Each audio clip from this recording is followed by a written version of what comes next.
No, I just stalked you.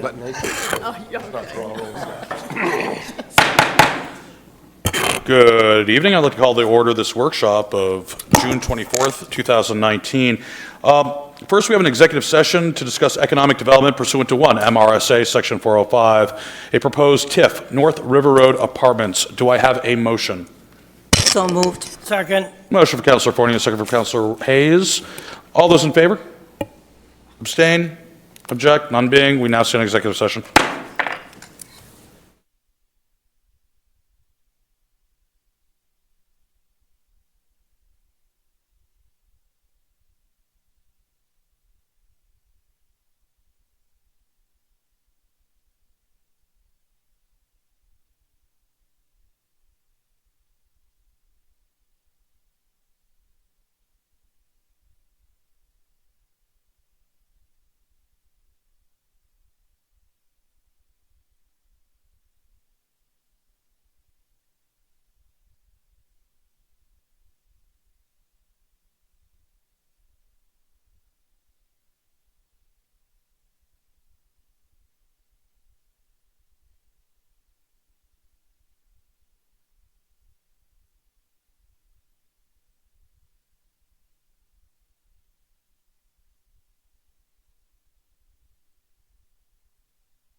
Oh, wait, we're not even on air yet. Brian, we're ready. Now declare us out of executive session. Next item on the docket today is Norway Savings Bank Arena bond with Mr. Michael Chamings and Jill Eastman presenting.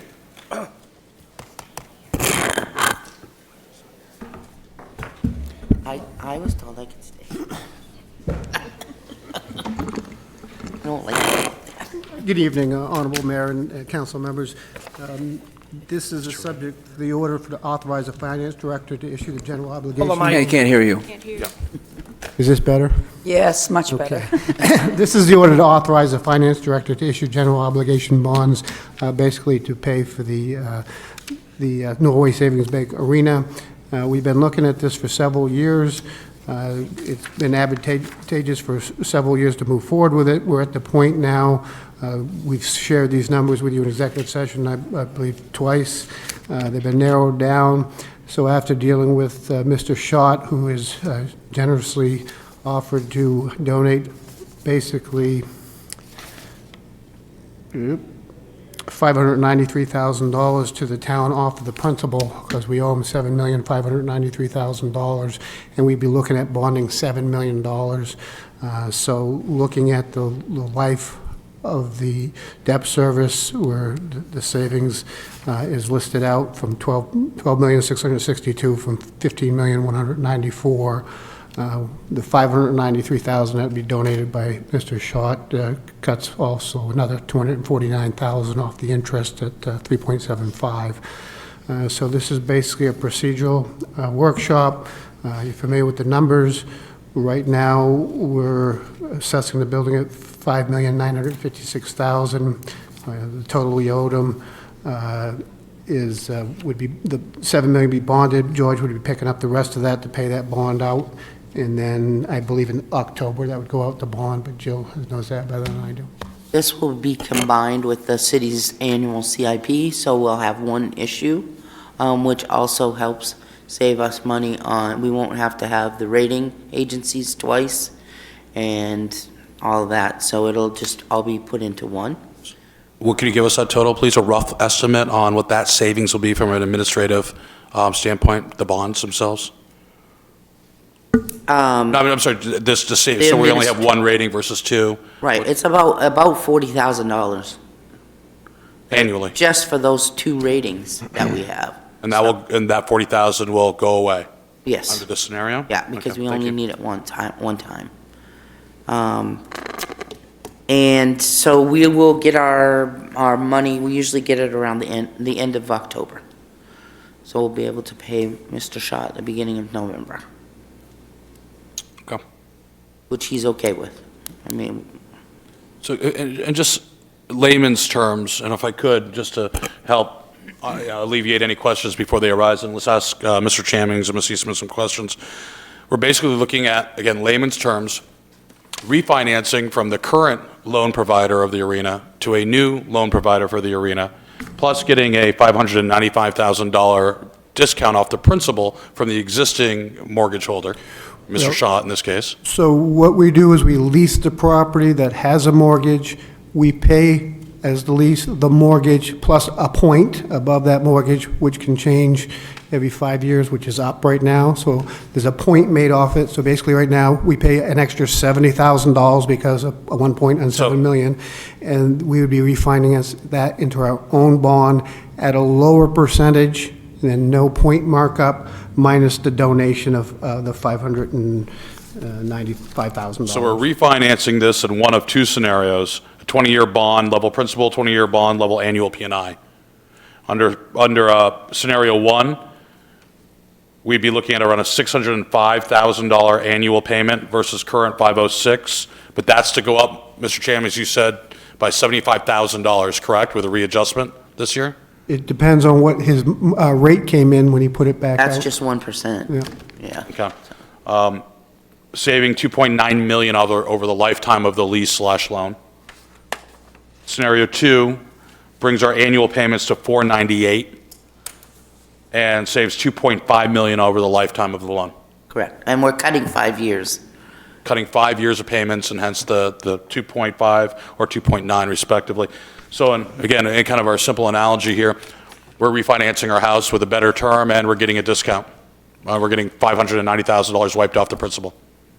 Okay. That's correct.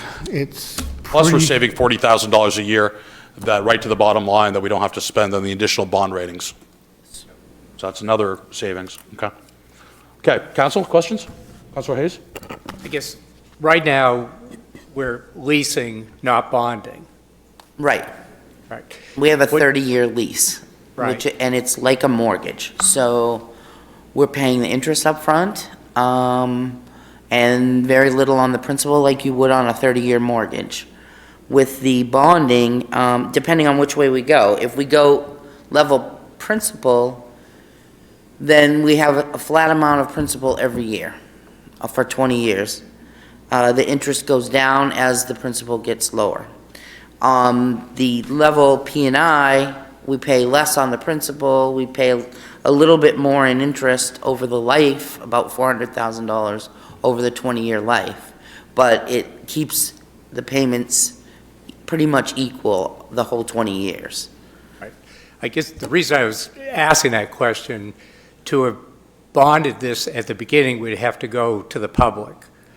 I guess to bond now, what's the threshold to It's having? 9% of the current operating budget, which at $81 million, I think we're at 83 million this year in FY19. So 9% of that would be about about 7.4 million. So we're under that Yes, threshold? yes. Okay. Councilor Titus? Yes, thank you, Mr. Mayor. So I just wanted to make my point on this, and so everybody knows kind of the history involved with this.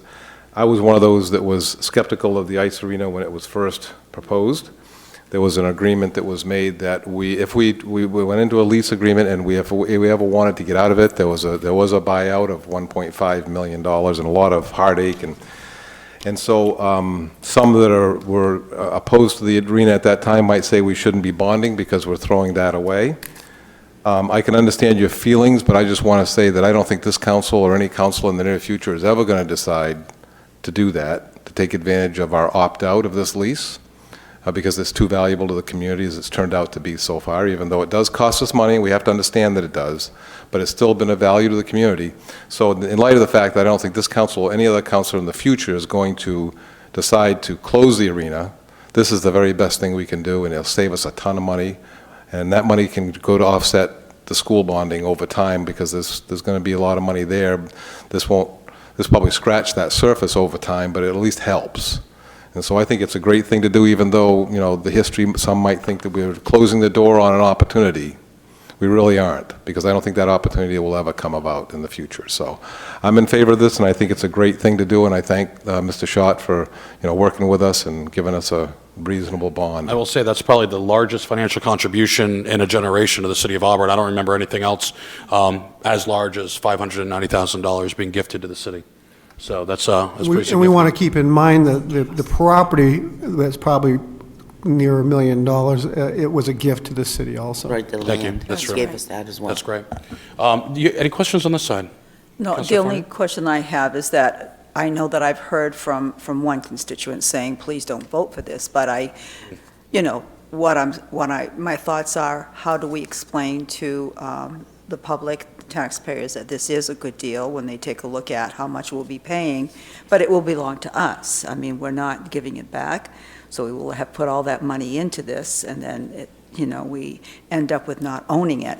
But for the balance that we owe and the payments that are going to be made, it looks to me like this is a good deal, and the public needs to know that this is why we're doing this.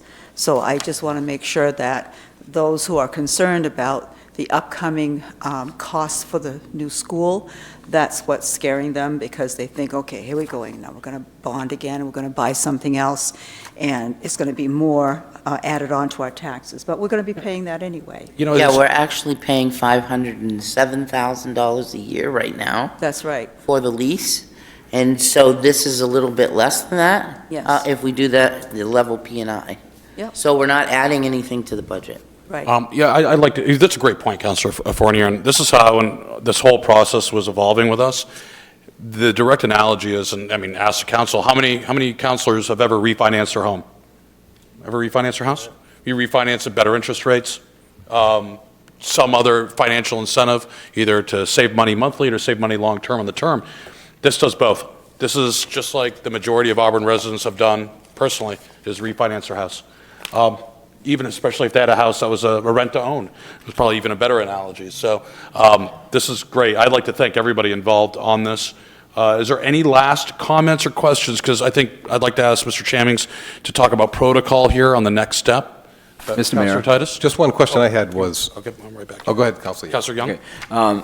So the payments will, when we switch over from the leasing to buying, building up equity, when do those payments start? And The first interest payment will be in March of 2020. The first principal payment will be in November of 2020, so FY '21. so that's sort of a cash flow savings, For this coming fiscal year. and then after that would be right on Right, schedule. the same as, and so we actually, I think, left the budget the same because we didn't want to take it out and then have to put it back, so we kept it the same. There's also, as far as cash flow, there's a little bit of savings then. It's like no money until 6 months or something. No payment, Good. 6 months. Right. Okay. That's the same thing. That sounds Skip a good. month, make a mortgage No money payment. down for Okay, half a year. Phil, could you explain process going forward? Sure. So what will take place is at the next council meeting, I believe where we are most consensus from our previous discussions would be that we will move forward with a proposed 20-year bond at level annual P&I. Okay. So that will be the order, unless I hear something different tonight. Yeah. That'll be the order that will be placed on the next council meeting, July 1st. So we're saying that we are choosing to do the level annual P&I P&I in the- as the way to address it. Level annual P&I. Okay, Keeps the payment less than we now have. thank you. So it doesn't save the most money long-term, But it but keeps, it helps with cash. Yeah. Cash flow on an annual basis. The other one would put a lot of undue or additional financial stress on the operation, I think. Okay, thank you. Councilor Titus and yeah, Councilor my Gary? council, my question got answered by Assistant Manager Crowell. Yeah, very good. Yep. Councilor Gary? Thank you, Mr. Mayor. I was on the council when this came forward. When we were presented with the information, I was against it because the information kept changing. I was the holdout pretty much the whole entire process, whether we should get involved with taking on this type of project. I knew it was a big responsibility and a big risk. I understand what we're trying to do now in a way to save, to be fiscal responsible, to save money down along the line. I still feel that the public should have a vote in this and they should decide. We are just now touching the surface on what this means to the community, what good things can happen there, and what potential things could happen. I understand you have said that it's a great idea, we can handle the bond debt. We are in a great position to handle the new debt for the high school. We're doing right by the taxpayer. But in good conscience, when this comes up, I cannot support it unless it does go out to the public for a vote for their support. Very good, thank you. I will remind it, unfortunately, well, it's fortunate. I mean, the public elects representatives represent what the best interest of the entire city is, and, we're privy to information and long hours of study, and that's what they pay us for. And I think this is, I gotta tell you, this is probably this one thing gives me probably more pride than any one other financial decision the city has made, because it's smart, it's forward-thinking, it's conscientious, and it recognizes both short-term and long-term savings. It's just the right thing to do, and it adds stability into an asset. Yeah, so I think this is transformative, and I think this is $2.5 million we're going to save that are definitely going to come in handy to the taxpayers in the form of property tax relief. So thank you for all your work on this. So are there any questions with regards to level annual P&I versus just level principal payments? This is option 1 and option 2. Where it look like we're going to have an order drafted up for level option 2. This is the bottom one on your sheet. Good? Okay. Thank you very much, all of you.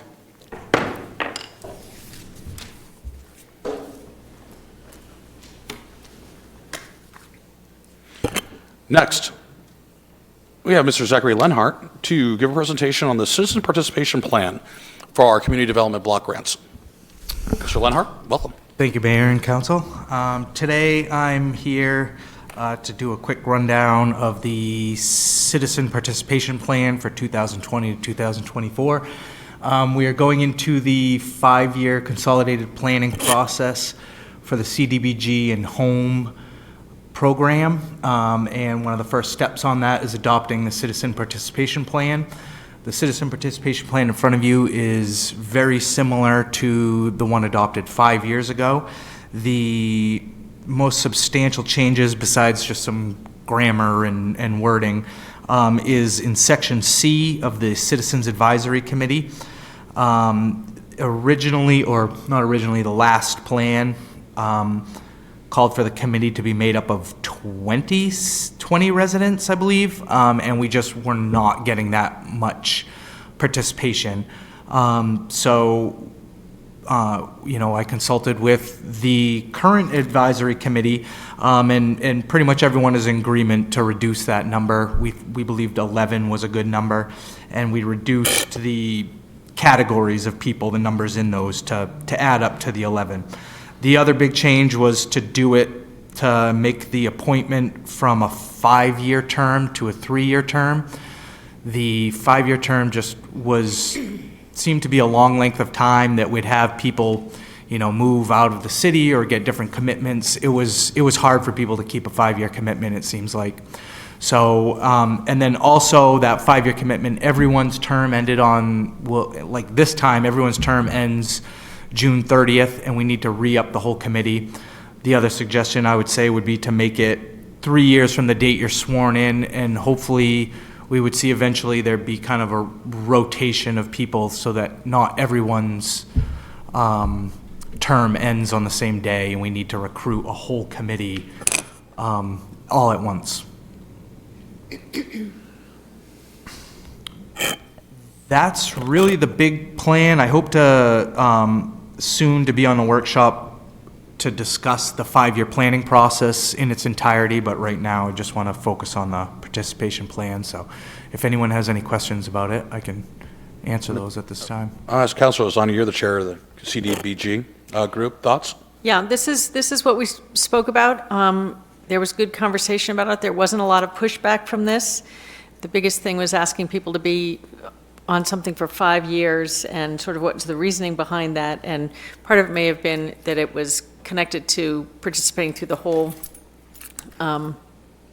planning process, but people seem to think 3 years and 11 individuals. Right now, we probably have about 7 or 8 who come on a regular basis. Yeah, that's... So we felt that it was reasonable to be able to up that by about 3 or 4 more people. So, yeah. Very good. Any, And to go back to what she said about that 5-year planning process, the other thing, the committee, they do review the performance. So even though there was a 5-year committee, that last performance review comes out after that 5 years. So setting it to that arbitrary 5 years doesn't really encapsulate the whole thing anyways. So I figure, I think that in the whole committee thinks a rotating thing would work better. I also thought it was kind of strange that a 5-year appointment, it lasts, 2.5 of the council and mayor's terms. A 3-year would give a little more rotation and allow appointments to kind of happen more naturally, I think, instead of at one time. very good. Council, is there any other questions or comments from Mr. Lenhart? No? Councilor Titus? Yeah, thank you. I just had a couple of questions, and maybe we can't answer them right here, right now. But some of my thoughts, I was looking at this. One of them, they talked about a consolidated five-year consolidated plan, you've mentioned that several times. Yeah. I don't know that if I've seen that plan. Has that been presented to council? No, and I think at the beginning of this process, that was what I was mentioning, is that we are starting this 5-year consolidated planning process, and I just kind of, as I put this in front, I'm like, maybe we should have a workshop on that. I would think, on yes. on that process, and I do hope to be back here and kind of give you some more information on that. This, again, is kind of just the first step of that plan. It just lays out how the citizens will be participating in that plan. It kind of says, if we make an amendment to our action plans or consolidated plans, we need to put, how long of a notice we want in the paper. It's our policy that we will follow going through this process. Yeah, because I don't remember the Citizens Advisory Committee year after year has put together how we're going to spend CDBG funding, but I've never had them come before council and say, this is what we got in mind, or whatever. So that more communication, which leads to the consolidated annual performance and evaluation report. This report will be available 30 days prior to submission. So one of my biggest things is when I see federal funding or any funding, and we have a program, we need to measure it somehow. And I know that the CDBG formulas they've had in the housing and all the different community efforts, they show what their goals are, and then they may show some results, but there's no correlation to results and goals that say this was successful and this wasn't. So we can maybe switch and change and do something different next year, because this year it didn't work. So that really caught my eye when I talk about annual performance and evaluation report. I don't know if it's the same group that actually decided how to spend the money, spent it, and now they're going to evaluate themselves, or if there's going to be some other process to evaluate the success of a given program. I believe the committee is there to evaluate the performance of the staff and how well we followed that plan. But not the actual results then. I understand, because I'm not worried about, the staff does a very good job implementing. I don't think there's any issues there. It's just that when we have a program, then we do it, and we've done it for 3 to 5 years in a row, and there's no results. There's no improvement. There's nothing happening there. We just keep coming back and doing the same thing over and over again because, and so I'm hoping that that's going to help change that. So maybe you have to tweak or change a program to become more effective. Yeah, and I haven't been through that process yet in this position. Okay. So, I'm sure I'll learn through that. And one of the things that I'm seeing that's a little bit, and this is that comes from HUD as far as these processes go. Well, I know they're kind of a... Our action plan needs to be submitted by June, and then we do the report for the next year. So there's not a whole lot of opportunity to look at that evaluation before doing the next year's plan. We really almost have to go back and look at 2 years ago's evaluation before we do the plan. Yeah. And like I say, sometimes it's a template, so they've sent you a form that says this is what it's got to look like, and we plug in some words, and now it's ours. But I'd like to be able to see something a little bit more concrete. So, you can get back to me on that, don't need more information. But the other one I was thinking about was, talked about the committee will meet on a regular basis to track the progress and accomplish goals. That we just talked about. There was the objectives, and I think these are boilerplate objectives, section 3. But to provide citizens with reasonable and timely access to local meetings, information, and records relating to the city's proposal and actual use of funds. So I don't know if that's just a broad statement. I'm sorry, what section are you on? Section 3, objectives. Okay, yep. And then bullet point 2, which is provide citizens with reasonable and timely access to local meetings, information, and records relating to the city's proposed and actual use of funds. Is that something that somebody can get now that just they could ask for without a forward request and it would happen?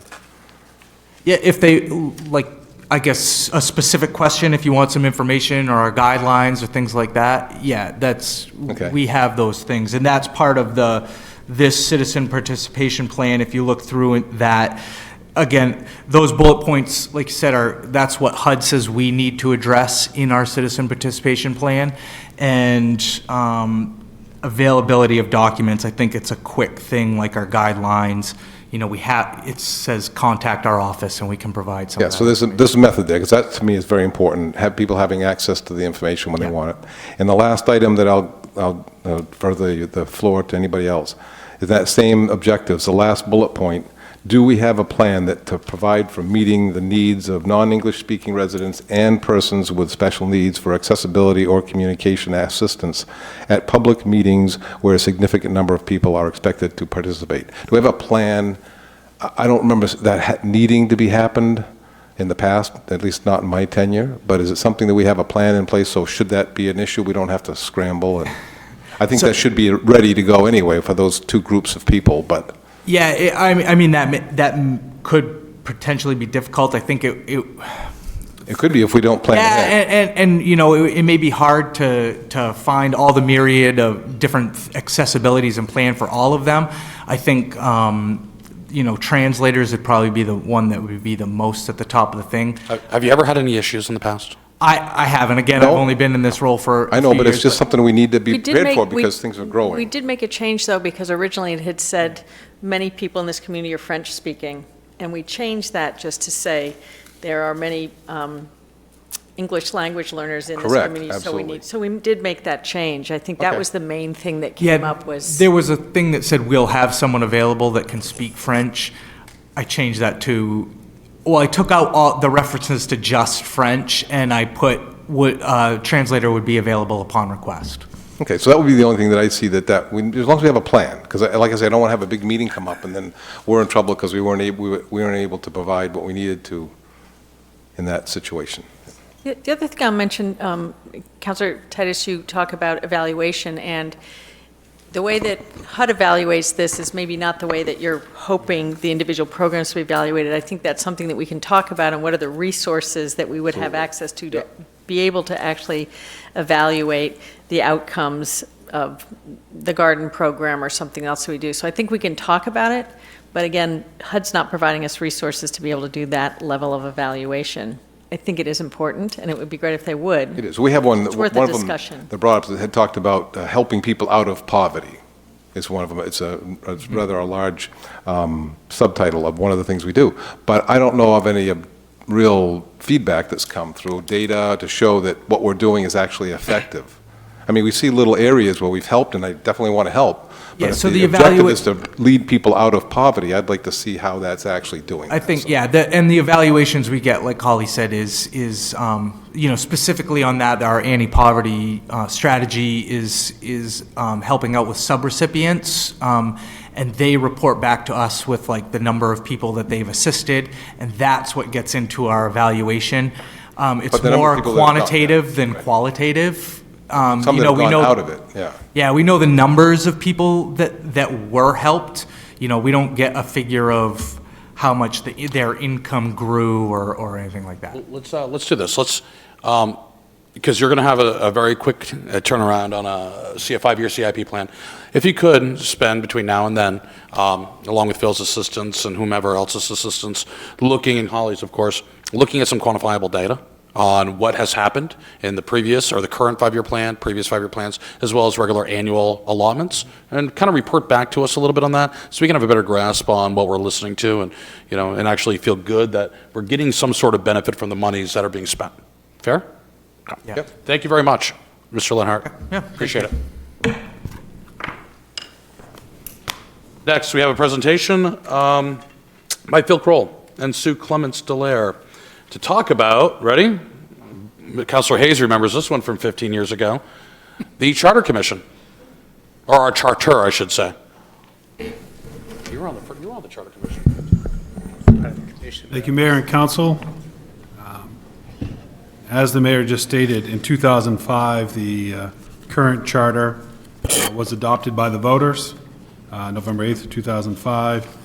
In our section of the charter, section 2.8, talks about the review of charter and ordinances. The city council shall provide for the review of the city charter and ordinances in their entirety at least once every 15 years. There's a couple options that we have based on the wording of the way that we have it in the charter, and I'll have Sue kind of give you the two scenarios that we could move forward with. So the charter doesn't actually state that we need to establish a charter commission to make the changes. You could potentially just have an ad hoc committee or a charter study committee to look at the charter and propose amendments. which the council would have to vote on, and then those amendments would go to the voters. Having an ad hoc committee gives the council a little more control. If a charter commission is established, it opens up the entire charter. Everything is up for grabs. You could potentially end up with a whole different form of government. So those are the two options. So Sue had done some research on this in 2014. We had legal from Maine Municipal Association provide us that reading that she just mentioned. I would just add that when we look at what we're proposing would be that it would come back before the council as amendments that would need to be adopted. And then Sue, can you explain that process when that takes place? Yeah, like I said, any proposed amendments would go to the council for a vote. Any that you vote on to pass would then go to the voters. The voters would have to vote on the actual proposed amendments. And if there were multiple mentions, that would be quite a thing you could have 10 changes to the charter that would have to be voted on in one election. Yes, absolutely. Versus a whole new charter. Well, no, it's, the Charter Commission would vote for you have to vote for the new charter. Do we have to vote for that? No, you wouldn't have to with the just amendments. But if a charter commission was formed. You'd be voting for a new charter to replace the old one, correct? So I think the two, if I could just summarize it, we have two choices. Hold on, two choices. One choice is to form a charter commission to rewrite the entire charter. Second choice is to appoint, in a variety of different ways, a review commission that would present amendments to the charter for us to approve, or the next council, frankly, and then the following election would go out for a popular vote. Mr. Mayor, Councilor Young. that's the question I wanted to ask. How long would this process take?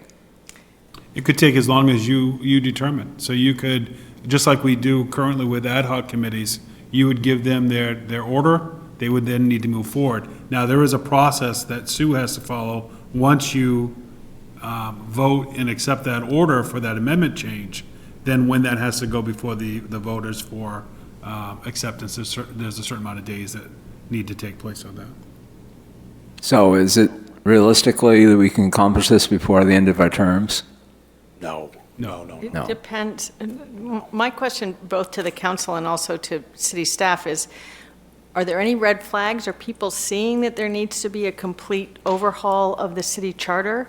Or would it be more a review of what currently exists? I think if I could read just two lines that the attorney provided, which I think, to me, really stood out. One was as far as revision. That's what the state statute talks about. That's what you would get a charter commission for, as if you were doing a revision.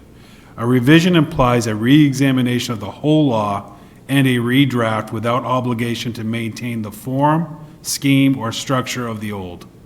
So that's what that would look like. The amendment implies continuance of the general plan and purpose of the law with corrections to better accomplish its purpose. So that's where the amendment would be in. And we have had conversations over the years, previous counselors, talking about staggered terms for the council. Should that be reconsidered? It was changed under this 2005 revision. Should it be changed back? And I know, just looking at a couple of your workshop items that were submitted today, could potentially be something that then would come in under a charter revision, or charter review. Councilor Forney, you had a question? Yes, I do have a question. You had mentioned it was 2005 when it was written the last time, and then they recommend every 8 years. 15. 15? 15? Okay. So, knowing that that time has gone by, a lot changes, and I feel that you are somewhat limiting yourself to the current, document if you don't look at it holistically. So I think that opening it up and taking a look at all of that, things have changed in that amount of time. So if you're looking at just providing amendments to it, then you're really leaning on the same structure with the same components. My personal feeling is that it would be wonderful to be able to just look at it with new eyes and look at, some of the possibilities. Counselor Hayes, and this isn't an insult, normally it would be in this case, but I'm leaning on you and your legacy knowledge here. You're around on the council during the last adoption of the the charter. What are your thoughts on wholesale versus small change review? I guess I don't feel a need for a wholesale, but I think I did hear, actually, instead of 2, 3,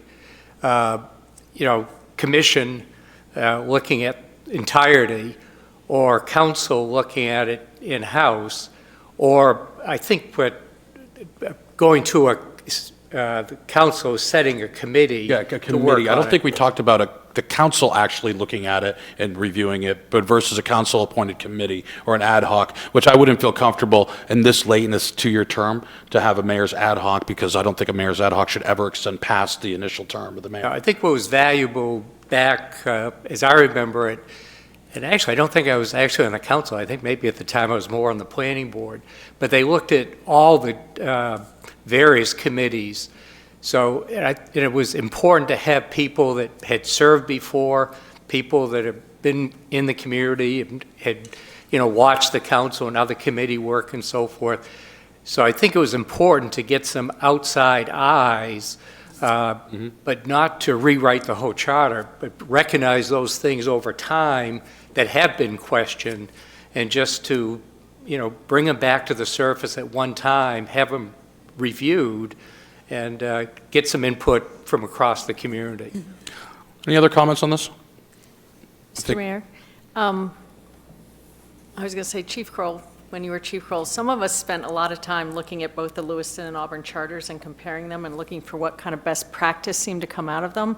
And it didn't entail a wholesale revision of the charter. It was some tweaks, for example, the staggered terms. I think to be able to look at that and think, okay, is it worth looking into this? It would be a much more appropriate way to go about it, rather than saying we're going to pull this thing apart and start from scratch. I think, yeah, and just hearing what everybody's saying, I think, well, there's, first of all, to summarize, and y'all jump in if you think I'm wrong, but from what I'm gathering, just to reconstitute it all, but a council-appointed review committee, yet to be determined size and scope. Okay, we'll figure that one out, based upon recommendations from the clerk and city staff, with a period of time, and then, of course, renewable too, if need be, to review every aspect. And one of the outcomes could be, hey, you need to have a charter commission.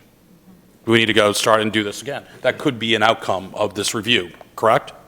They could recommend that, and then we would then again initiate that at a later point in time. You could recommend that. So as a council, that would be your recommendation, that if you're seeing that there's a lot of areas that are being brought forward as they come in and maybe provide you with an update, you could say, this needs to go through that process. So if we went through the process of a charter review, that's where you would then, and there's 3 options that the state statute allows, but I think the one that we would probably land on is that you would appoint, I think it's 3 as a council, and then there would be 6. Okay, I've got it right here. You're talking charter commission, correct? That would then need to go to the voters, and they would then vote on appointing those. But I think we're in agreement to step away from that and go with a council-appointed review committee, yet to be determined on size and scope, and not have this up for general election, correct? Because once you open that up to election and charter commission, everything is open, wide open. We'll keep it narrowly focused at this point. I mean, again, I'm hearing from people in other municipalities saying how much they like the Auburn charter. I've heard that for a couple of years, well, since I became mayor. And yeah, I think there's a couple things that councilors have all talked about tweaking. I got a couple ideas too. Capital punishment being one of them, but I'm not sure if that's going to fly. But that was a joke. Mayor. Nobody laughed at capital. I had a question about timing. Forgive me for not seeing this, is there any timing in the charter that says it has to be done, or it has to be started in this 15th year? So if we had to take longer than the time, we wouldn't be in trouble if we took a year to do it? Because we got to do it You right. should start the process within that 15-year period, which you're doing now. Yeah. And then the only timing is once you would have to start deciding when this goes to the voters. That's the timing that Correct, yeah. Sue would need to make sure that we're hitting all those, to make sure it's prior to one of the elections. Well, I'm going to tell you right now, I'm a little bit nervous about, because I think there's 2 very distinct differences here, and with 2 different outcomes. So, and I'm a little bit nervous that this council will make a decision that the next council will have to live with. This council makes decisions every meeting on the next council. Well, The but this council is something that have to can be, we can avoid that. Sometimes you can't kick the can down the road. All we're doing is getting the format. The next council could change that. The next council could very well say, scrap this, and we are going to go out and elect a charter commission. Absolutely could happen. I think we have to start, and this is why I'm kind of adamant about this and being on time and punctual. We also have a comprehensive plan that is coming due now. Correct. And that is a second large policy piece of work that has to be tackled in 2020, if I remember correctly. 10 years, or I can't remember the time, but it's due in 2020. That has to be hit up as well. So there's a lot, and if we can start this process at least now, Yeah, I think I we're on the agree. right track. I agree that we need to start it now. So, any objections to that? It's not a vote, but we're going to have this written up as an ordinance or resolve to start. I think starting is good. I know, how many times have many of us said, oh, geez, this thing in the charter that keeps coming up, it's just not, shouldn't be right, we need to rewrite that. So we have different pieces of that keep cropping up that we would like to fix and fine tune. So the sooner we start, the better, because we've been working under this charter, so we know it, and we know what we want to look at and change. Any other objections to moving forward with the review process on this? No? Okay. I think that's the direction you got, review. Thank you. Thank you.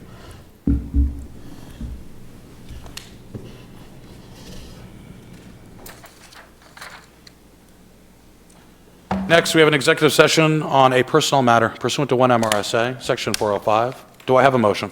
So moved? Second. I have a motion for Councilor Forney and a second for Councilor Walker. All those in favor? Aye. Opposed? Abstained? None being. We now stand in executive session 7-0.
we getting any kind of a break? 5.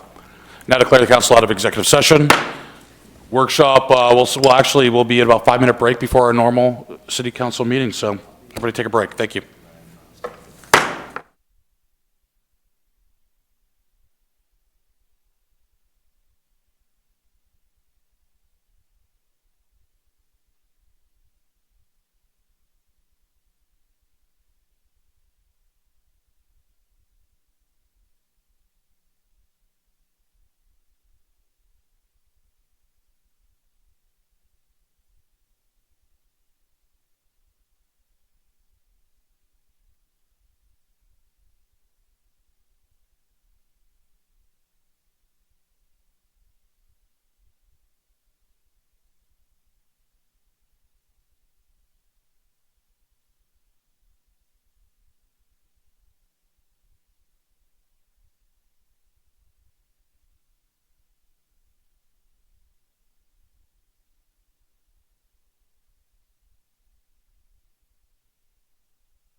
8.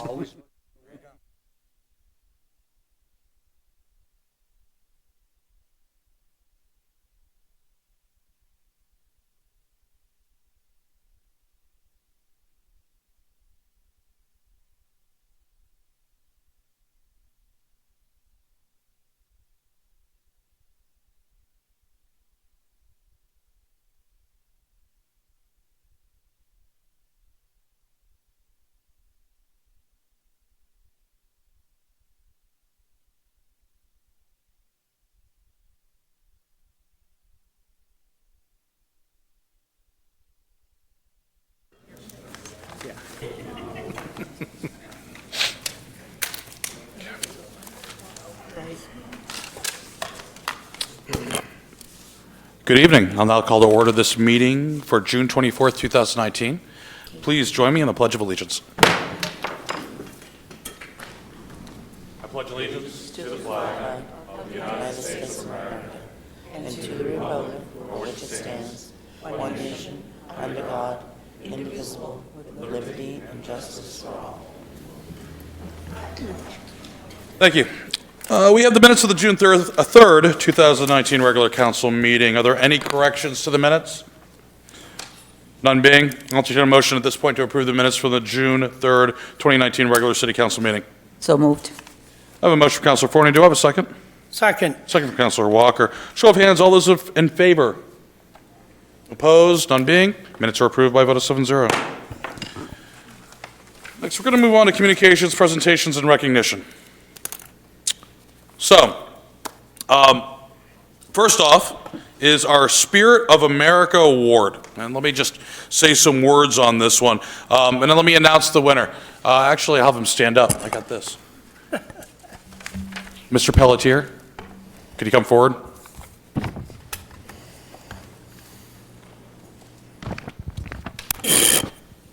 So, Mr. Larry Pelletier is your recipient of this year's Auburn Spirit of America Award. Let me tell you a little bit about Mr. Pelletier. I have the pleasure to get to know him now for a couple years. So first off, Mr. Pelletier is one of the residents who works with all his heart to help his community thrive. He is active on several boards and committees, has been for years, and he exhibits a genuine and heartfelt desire. This is about you. I'm not going to embarrass myself. A heartfelt desire to improve the city of Auburn for all residents. Anyone who knows Larry understands that he cares deeply about Auburn's natural resources.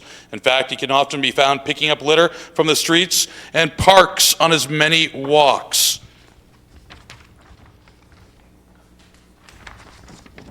It's like 4 or 5. It might take a lot longer. You know, man.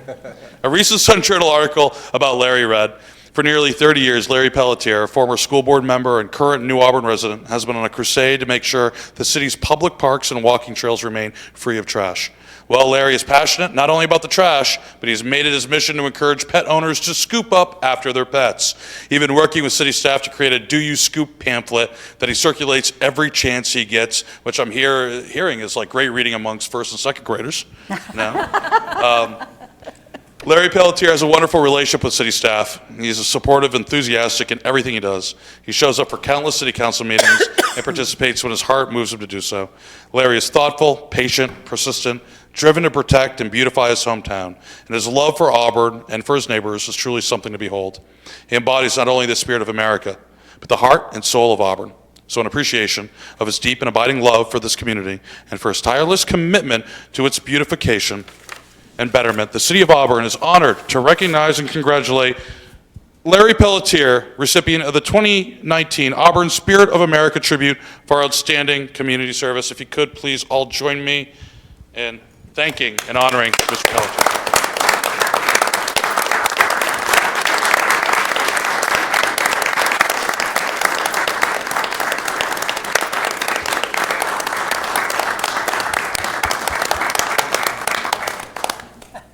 And then, just because I've always wanted to do this for Mr. Pelletier, and I'm glad I have this occasion to do it, I'd like to give Larry a commemorative 150th coin from me, the mayor's coin, on that. And please, it's real fake gold. It's solid fake, okay? And it won't be worth anything in the future, but you'll be able to look at it. Thank you, Larry, so much, really from the bottom of my heart. And by for the entire council here. We just have to thank you for everything. Larry, look at the screen. You got more hair than I do,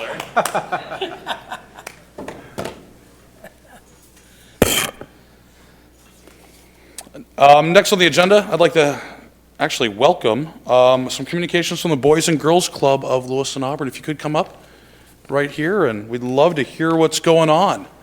Yeah, please, please. If you want, you could take this chair too, but you have to wait till November.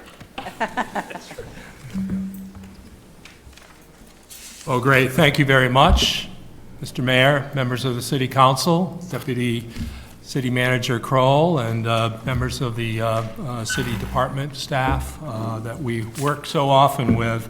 I'm Bob Clark from Boys and Girls Clubs of Southern Maine, and it's been my honor and joy to work with all our Boys and Girls Clubs in Southern Maine, especially this club here, less than a mile away in the New Auburn section of town.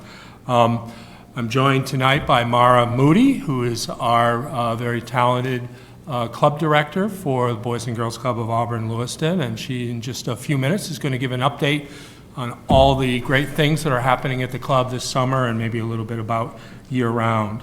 I'd also add that our past president, both locally and for our board-wide Boys and Girls Clubs of Southern Maine board, Jim Costello Jr. was unable to join us tonight, otherwise he would have been here as well. He continues to be a very passionate and active supporter for the Boys and Girls Clubs through the last many years.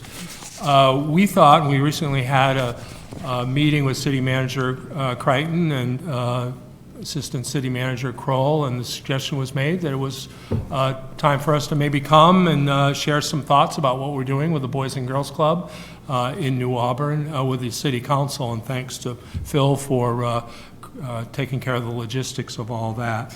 So we did want to share an update on the Boys and Girls Club and all the kids that are attending and benefiting from the programming there, and so many of whom have said the Boys and Girls Club has changed their life. And now, as the club approaches its 25th anniversary, which I know is only a small portion of the 150-year anniversary that the city is doing such a great job of celebrating this year, it is going to be a milestone for us coming up next year as well.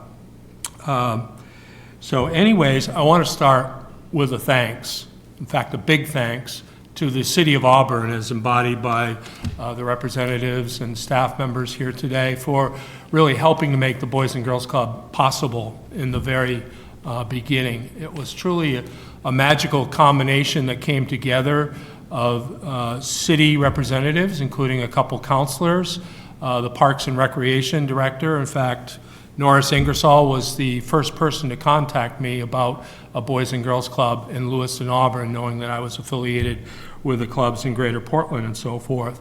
So when the opportunity came up with the New Auburn Community Center for a nonprofit to come in and operate that community center and provide quality youth development programming for area youth, especially those kids in need or at risk who needed some extra help, we very quickly got the ball rolling with the city representatives, and the United Way was a key player in that. A number of community and business leaders that came together all to benefit kids, especially kids who need us most. So, and we moved into the building. Our first official day was November 8th, 1995. So we are in our 24th year and approaching our 25th year. I will add that it's probably going to be tough to top the Founders Night speaker we had in November 8th, 1995, Bobby Orr. You can't do much better than Bobby Orr, but we'll next year we'll do our level best to have somebody there that can talk about the clubs and the meeting in the community. So here we are, 24 years later in the club, and if we have a chance before we wrap up, we'll be happy to share a little bit about some of the renovations that have taken place in this wonderful city-owned building. Many of you know it as the former DuPont Bakery. And I know a number of you, I'm looking at Councilor Walker and Councilor Jerry, have been in the club along with you, Mr. Mayor, and so forth, so you have a bit of an idea. But for the rest of the councilors and city staff, if you haven't been in the Boys and Girls Club in the last couple years, you might want to get in touch with Mara and see about making a time to come over and visit, because it's really created new space, much more functional space, and we'd like to think safer space for the kids and teens we're serving there. So, want to share a real-time sense of the programming that's going on in the clubhouse this summer. You can't get much more real than today being the first day of summer operations. Yes. Mara was there at 6:30 in the morning for part of the programming thing, so she's doing a really wonderful job of staying alert and focused here. So I'm going to turn it over to you, Mara, for some updates on club programming and services. Yes, and thank you. I actually wrote out my notes because for lack of memory and kid brain, I call it, I want to make sure I'm touching on everything that I need to. So good evening. I'm very excited to be able to share some of the highlights. I actually started with our school year highlights just because we'll go from school year to summer. So our school year session went very quickly, as always, with an average daily attendance of around 100 kids. We were kept busy and on our toes, as you can imagine. We successfully served a snack light meal, I'll call it, to 15,000 times to members, and accomplished many great community partnerships with Hannaford and the help of Good Shepherd Food Bank in order to continue to feed as many kids as possible. And with the help of Auburn Breakfast Rotary, who they give a check at every Thanksgiving dinner for us to just be able to continue with our meals that we're serving. We completed upward of 55 academic programs throughout our school year. They're 5 6-week sessions. Kids were part of STEM activities, science club, 4-H science club, robotics, passport to manhood, smart girls, several art programs, and more. And if you have any questions about those programs, you can ask after. We put on again in partnership with United New Auburn our annual haunted house, where we saw more than 800 community members come through our doors in a rather very scary presentation of an abandoned hospital. Our actors, set director, and volunteers through Bates College did an excellent job with makeup, music, and scene setups, followed by a meal by 99 Restaurant. As we look ahead into our summer program, which I am coming off fresh of today, as Bob mentioned, we have the highest number that I've seen starting off, which is awesome. I predict having numbers rise above 100 plus for our summer program. We offer a program for members from 7:30 to 5:30, Monday through Friday, for a fee of $40 a week, which is a pretty cheap fee if you comparably look around. We then offer another program for our regular members to attend from 10 to 4 for their annual membership fee of $5 a year. We embark on different daily field trips all over the state of Maine, giving our members the opportunity to explore places they may never have been exposed to. From our 3-day camping trip in Moosehead, which I am most excited for, to our hike up Tumble Down Mountain, photography trips to the Botanical Gardens, explorations of pirate ships at the Windjammers event in Booth Bay, to our Maine State crime scene investigation, and our favorite end-of-the-year fair trip to the Monmouth Fairgrounds. We leave no stone unturned, that's for sure. Along with our daily field trips, which you guys have, we have themed weeks where they do activities and accompany them called mini fun sessions. You can see in your packet the picture that we took today of week 1 pirate ships, where they built their own pirate ships out of Legos. And it is, because I'm wearing the same dress, so that's proof it did happen today. This is my favorite time of the year, because how many of you guys can say that you go to the beach and get ice cream for work? I mean, it's quite awesome. You do? Yeah. Oh, okay. So in the packet, you will see a summer flyer, weekly field trip list, mini fun sessions, and I think it's a 2018-2019 school year update. So we can go to any one of these as a city councilor? Yeah, if you want to, One. I understand a small fee. You are more than welcome to come for free as an assistant. Way too much responsibility for most of the council, let me tell you. Go home tired. Especially for me. So, this is great work. I'm going to open this up to some questions, of course, and yes, I've, toured. Actually, no, before we do that, did you want to give an update on your facility renovations or anything further? I know you mentioned that a little bit earlier. Well, we were thrilled to be selected through a very competitive process with Boys and Girls Clubs of America, a national partner of Lowe's Home Improvement, for a renovation across the nation grant a couple years ago. That was $50,000. We matched it with $60,000 from our Great Futures campaign, which was done across our organization. And then the Lowe's store in Auburn, which already had been an awesome partner with the clubs, continued to give funds and time and talent through their Lowe's In-Store Heroes campaign. So when all is said and done, we figure we put about $125,000 worth of cash into the building in these variety of sources, but probably doubled it up in terms of sweat equity, a lot of in-kind gifts, certainly deep discounting. Jim Costello Jr. effectively served as our general contractor through the process. I don't know where he found the time, but he did a lot of gentle arm twisting to help get some folks to do some needed portions of the job. So we were able to get a lot done with a relatively modest amount of funds, including completely replacing the storefront on the front of the clubhouse there. And it's made for a much more functional, heat-efficient, and safer entry to the Boys and Girls Club. So that's just a big piece of some of the things. We could talk about some of the other room renovations and so forth, but That's good. again, extend the invitation to contact Maura to come over to the building and see for yourself. Yeah, absolutely, thank you. Question, if we could just go back a little bit on the programs you run, obviously, probably now, though I'm going to ask that, but primarily in the school year, feeding programs for kids. Okay? Could you just elaborate a little bit more on, what you're serving, the numbers you're serving, but also what could you serve? Is there a need there for more resources to satisfy it and so forth? Just what are you seeing, if you would, like on the street, so to speak? Well, perhaps I'll answer it very generally, Mr. Mayor, and have Maura talk in terms of what specifically has happened. We had a food service task force looking at food insecurity across our organization, including here in Lewiston, Auburn, and the consensus was afterwards presented to the board and approved that we would apply to become a licensed CACFP, Child and Adult Care Food Program site when that happened.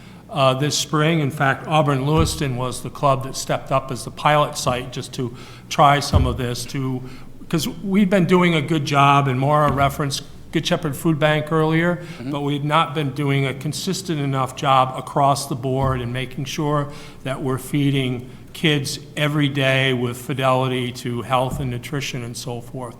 So with that, I'll turn it over to Maura to talk about what's actually happening with the club and food service. Yep, so we have Carrie Michaud. She heads our food service program, and she cooks, I would say, I call them meals because it's, a bowl of pasta, tacos, chicken Caesar wraps. We haven't had dinner yet. Yeah, sorry. Well, these are just, I haven't either. These are at the top of my head. So in help with Good Shepherd, we are obviously on a budget. So whatever Good Shepherd has, she creatively thinks of, meals. And so during the school year, we serve them one meal after school and then send them home, which are, I would call them light dinners. During the summer, we provide breakfast and lunch, and that's through the Auburn School Department.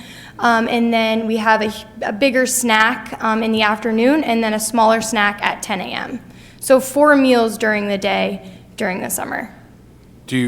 And these are just for children that are participating in your programs? Yes. Do you see a bigger need for that in your general neighborhood or catchment basin, if you would?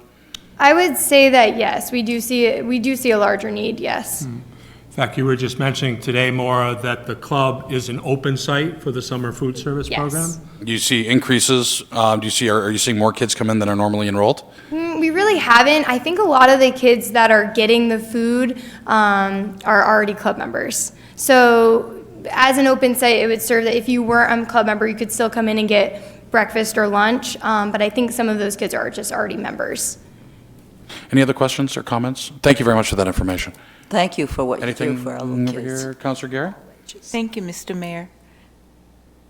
The Boys and Girls Club is more than just the programs it offers. It's the people that are there for the kids.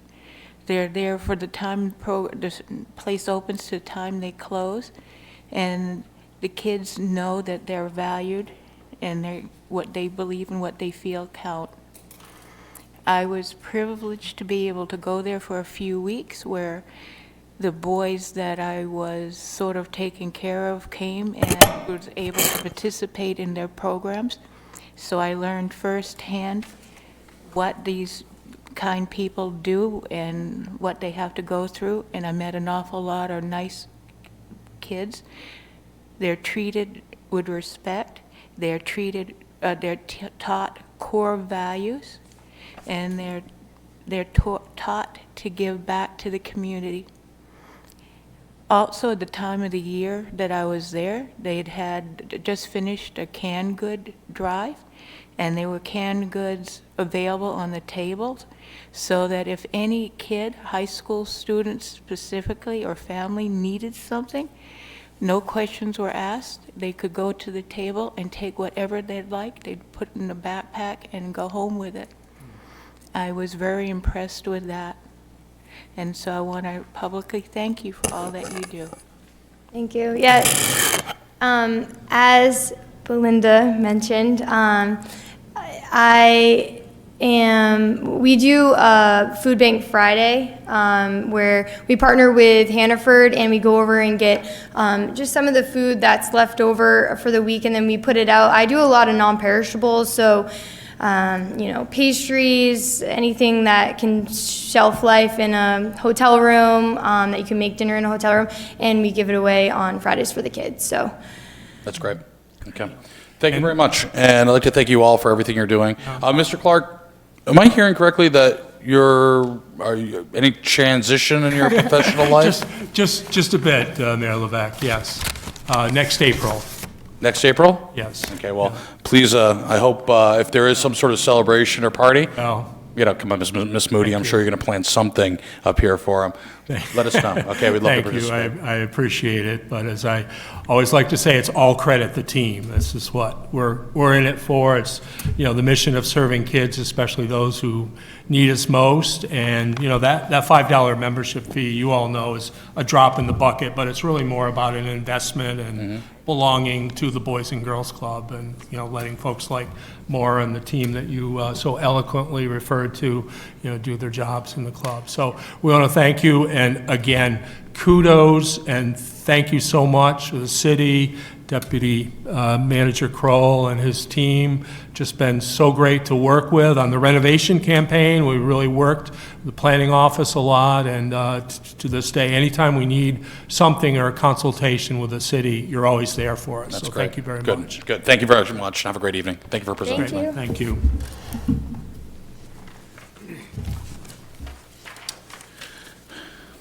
Okay, at this point, I'd like to open up the first open session of the night. Members of the public are invited to speak to the council about any issue directly related to city business, which is not on tonight's agenda. I would ask that you state your name and address, and please limit your comments to just about 3 minutes. Is there anybody from the public who would like to speak tonight? Mrs. Nye.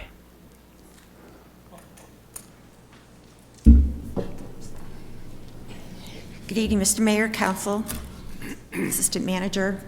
I'm here to say thank you on behalf of the library for the investment that the City of Auburn put into our annual online auction. We did very well. We raised almost $7,000, which is a big boon to our annual fund that allows us to support programs in our collection. So thank you very much to everybody that participated. And also, I want to add to that we're just about ready, or we are ready to enter into our summer reading program. So anybody can stop by the library. We have something for all ages to do this year. So please stop by the library and register for the summer reading programs. And then I'd just like to add finally that when the library got a grant from the American Library Association to do a Great Stories Club, which was a program to reach out to reluctant readers, that the Boys and Girls Club was a group that stepped up to join us to get us going with that. So that was much appreciated too. So thank you very much. May I just also thank you? I was at an event this morning in the Androscoggin Community Room downstairs, and your staff is incredibly helpful. You have great IT. Thank you. which is always helpful, and it's just a beautiful space. So I really appreciate that that is there for the community. Thank you very much. Thank you very much. Anybody else on the public who would like to speak during this very first open session? None being, we'll be moving on. I'll now close the open session. Next, we have Order 74-06032019, authorizing the Finance Director to execute the issuance of general obligation bonds and a tax levy. Therefore, this is the second and final reading. I'll entertain a motion. So moved for Second. Order 74-060-32019. Second. I have a second, I have a motion from Councilor Fournier and a second from Councilor Walker. I'm going to open up this public hearing. Are there any members of the public that would like to speak? None being? Seeing none, I'm going to bring it back to the council. Is there any conversation? This is for affectionately referred to as a CIP or bonds. Is there any conversation on this second and final reading? None? Okay. At this point, I am going to ask for a roll call vote by the city clerk. Counselor Fournier? Yes. Counselor Walker? Yes. Counselor Young? Yes. Counselor Gary? No. Counselor Lasagna? Yes. Counselor Hayes? Yes. Counselor Titus? Yes. The order passes by a vote of 6-1. Next, we have Order 75-06032019, authorizing the Finance Director to reappropriate and reallocate bonds. This is, again, the second and final reading. I'll entertain a motion. I move we pass Order 75-060-32019. Second. I've got a motion from Councilor Fournier and a second from Councilor Young. I'll open this up to the public. Are there any members of the public that would like to speak on this reallocation? None being? I'm going to bring this back to the council for debate, discussion. Anybody? Any other thoughts, comments? None being? Okay. I'm going to bring this over to the clerk, please, for a roll call vote. Counselor Fournier? Yes. Counselor Walker? Yes. Counselor Young? Yes. Counselor Gary? No. Counselor Lasagna? Yes. Counselor Hayes? Yes. Counselor Titus? Yes. Motion carries by a vote of 6-1. Next, we have Resolve 08-06032019, adopting the fiscal year 2020 appropriations resolve. This is the second and final reading. I'll entertain a motion at this time. Move to accept Resolve 08-06032019. Second. I have a motion from Councilor Fournier and a second from Councilor Walker. I'll open this up to the public. Are there any members of the public that would like to speak? None being? Bring this back to the council. Is there any debate or amendments to the motion that I would like to entertain at this time, or should? Mr. Mayor. Councilor Titus. Thank you, Mr. Mayor. I'd like to make a motion that we reduce the tax levy for FY20 from its current $591,463 by $300,000, again, part of FY20, using additional state revenue sharing, the balance of that additional state revenue sharing to be used to build the fund balance in FY21. And for my math, that would get us to a tax levy of $291,463. Second. I have a motion from Councilor Titus and a second from Councilor Walker on this. Okay. Before I bring it up to the council for debate, I just want to kind of redefine what we're looking at. During the legislative biennium, and the budget was passed by and signed into law by the governor, that increased our state municipal rev share 1 and 2 to about approximately $600,000, correct, Jill? Yes. An additional amount that we have not seen on our budget. We only budgeted for the initial budgeted amount of $400,000. I've spoken to Senator Claxton today and Representative Bickford, who is a ranking minority member of taxation, about what the intent of the additional above and beyond allocation for municipal rev share was. And they said if you look back at the taxation meetings, the intent was for this to be direct property tax relief. So I think that's important to honor the intent that the legislators give us. They're representing us as well. So I think it's important to understand that. Second, I also want to make sure that everybody's very clear that the homestead exemption has been increased from $20,000 a year to $25,000 a year. 2,000. Oh, I'm sorry. 20,000 to 25,000. That secondary $5,000 is being reimbursed at 100% back to the municipality, so it will not be a net. They're wording it as the entire 25,000 will be reimbursed at 70% versus 62 and change, which normalizes out. So we won't see a hit, but for every Auburn resident that files for homestead exemption or qualifies, you'll be seeing approximately a $130 decrease on your property tax bill off that homestead exemption. Okay, so I just want to make sure that's clear, because, again, this is about balancing levers and so forth. So now we have this $600,000 additional revenue that we did not forecast to have. I told you what the intent of the legislator was. Councilor Titus has now proposed half going into the fund balance and half going directly to property tax relief this fiscal year. So with that, I'm going to open, actually, Phil, as an acting city manager or deputy city manager, do you have any thoughts on this? And then I'd like Jill to comment too, if possible. Now, certainly, staff has met. Peter, Jill, and myself spent quite a bit of time looking at this. As you know, the city manager spent a great deal of time through this legislative session in Augusta talking about this issue, testifying, as well as the mayor, and really working with our legislators on this. As you know, since 2010, the city of Auburn has lost over $18 million in revenue share as a result of the reductions from the state on this item. So this is a great step moving forward. The governor did begin moving that needle with her increase, and then obviously with the Appropriations Committee making that additional movement. And again, this is a 2-year budget, so it will increase again the following year to 3.75. City manager in his email to you before he left, and I would be remiss if I didn't say that he's very disappointed he's not here and really wanted to be part of this meeting, but due to the scheduling conflicts last week, could not be here. But he gave you his recommendation of just keeping focused on the fund balance. I think the fund balance is a direction that we have that would make sure that we're increasing that. As you know, if you were to go back from when Jill Eastman came back as our finance director, that has steadily been increasing. She's been working through that process through the councilors over those years to get the fund balance where it needs to be, which is at 12.5%. And so that was the city manager's direction. I think he and I spoke at length on this. I think he would be supportive, definitely, of this, having $300,000 go towards taxpayer relief and an additional $300 being applied to the fund balance. Ms. Eastman, your professional opinion on this? By policy that the council, previous council passed, we are supposed to have a 12.5% unassigned fund balance. Right at this point, as of June 30 last year, we were at about 9.5%. So we're about 2 million plus below that 12.5%.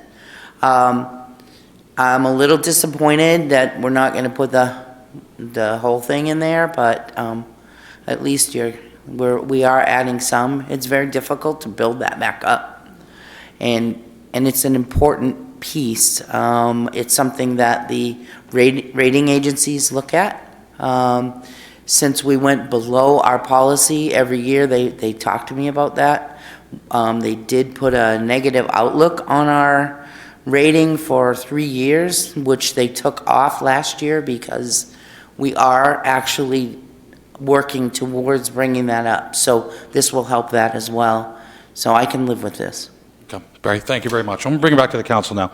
Councilor Titus, you made the motion. Just one comment, and first of all, I want to thank you and the city manager and assistant manager and anybody else who's gone to Augusta and lobbied to try and get this going in the needle in the right direction. It has been, and now we just go to work for the county and see if we can get our jails funded fully, and that will add a lot of savings to the taxpayer. But I did want to mention that if we vote on the workshop item that we had today, there could be a significant amount of money available in the fall for fund balance as well. So, I mean, this is a good year for Auburn to kind of get in that direction, and there's funding available, so I'm very pleased at how this is all turning out.